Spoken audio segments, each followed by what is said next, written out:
આજે આપણે કાઠિયાવાડી સેવ ટમેટાનું શાક ઢાબા સ્ટાઇલમાં એકદમ સ્વાદિષ્ટ બનાવીને તૈયાર કરશું. સેવ કઈ રીતે ઉપયોગમાં લેવી અને થોડીક એવી સિક્રેટ ટિપ્સ કે જેનાથી શાક ખૂબ જ ટેસ્ટી બનશે.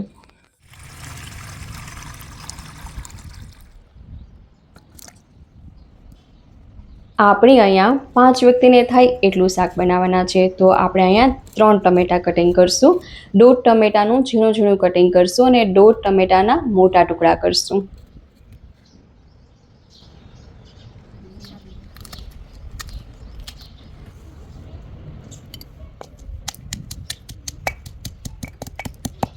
હવે અહીંયા આપણે શાક માટે સિક્રેટ મસાલો બનાવવાના છે. એના માટે લસણ, મરચું, મીઠું અને લાલ મરચું ખાંડીને ચટણી બનાવી લઈશું.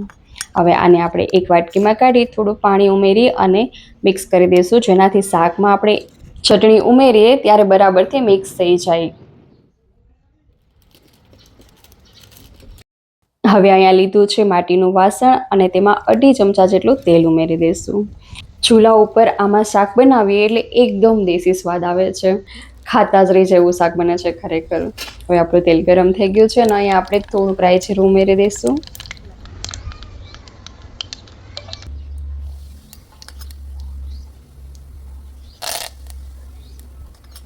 હિંગ, મીઠું, લીમડો અને આપણે જે ચટણી બનાવેલી હતી એ ચટણીનો વઘાર કરશું.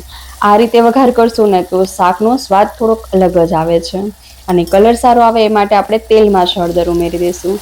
અને ચટણી બળી ન જાય એ વાતનું ખાસ ધ્યાન રાખવાનું છે. થોડીક મિક્સ કરી અને તરત જ આપણે 1.5 ટમેટું જે થોડું ઝીણું સમારેલું હતું એ ઉમેરી દઈશું અને બરાબરથી મિક્સ કરી લઈશું.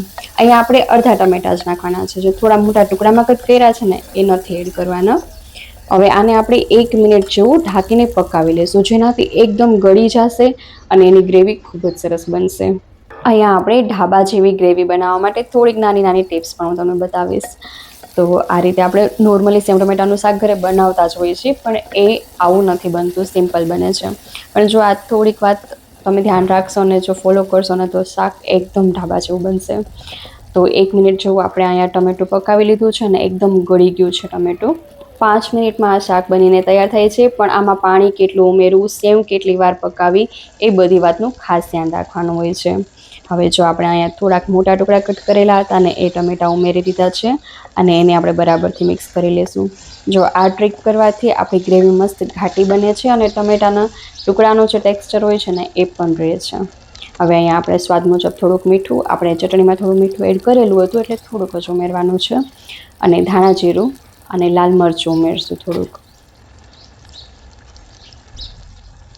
બધા મસાલા બરાબરથી મિક્સ કરી લઈશું. પાણી કેટલું ઉમેરવું, સેવ કઈ લેવી અને કેટલી વાર પકાવવું અને બીજું શું શું ઉમેરવાથી શાક સારું બને, બસ એ બધી વાતનું ધ્યાન રાખી લેશો ને તો શાક ઢાબા કરતાં પણ સરસ બનશે. હવે થોડુંક પાણી ઉમેરીને આપણે અહીંયા મસાલા મિક્સ કરી લઈશું, જેના લીધે થોડુંક શાકનું ટેક્સચર ઠંડુ પડી જાય અને ત્યારબાદ આપણે અહીંયા 2 ચમચા જેટલું દહીં ઉમેરશું. દહીંથી આનો સ્વાદ સરસ આવે છે અને ગ્રેવી પણ હજી વધારે ઘટ બનશે.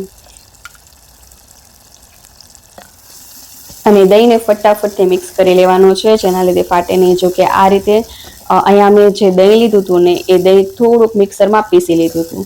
એનાથી શું થશે કે આપણું દહીં ક્યારેય નહીં ફાટે. ક્યારેય પણ કોઈ પણ શાકમાં તમે દહીં નાખો ને ત્યારે તેને તમારે થોડું મિક્સીમાં 2 આટા ફેરવી દેવાના, એટલે એકદમ એનું સ્મૂથ ટેક્સચર થઈ જશે ને તો શાકમાં દહીં ફાટશે જ નહીં, ક્યારેય ખબર જ નહીં પડે કે દહીં ઉમેરેલું છે.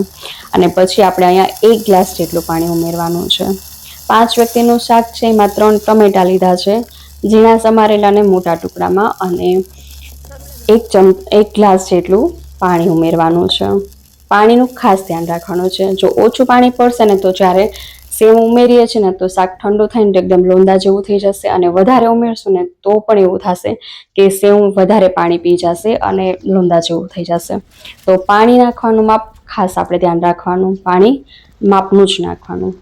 હવે અહીંયા આપણે સેવ બહુ જાડી પણ નહીં ને બહુ પાતળી પણ નહીં એવી લેવાની છે. ઝીણી સેવ લેશો ને તો એ લોંદા જેવી થઈ જશે અને જાડી લેશો તો એ ગાંઠિયા જેવું ટેક્સચર આવશે.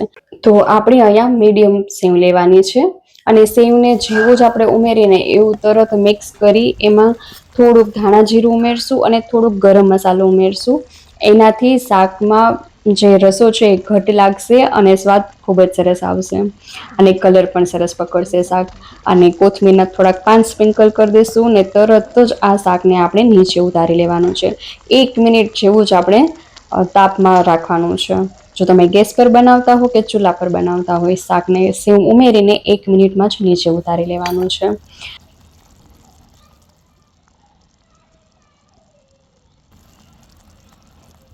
તો બનીને તૈયાર છે આપણું કાઠિયાવાડી સેવ ટમેટાનું શાક. હવે આમાં અત્યારે આપણને થોડોક રસો દેખાય છે. જ્યારે શાક આપણે ઉતારીએ ત્યારે રસો હોય છે.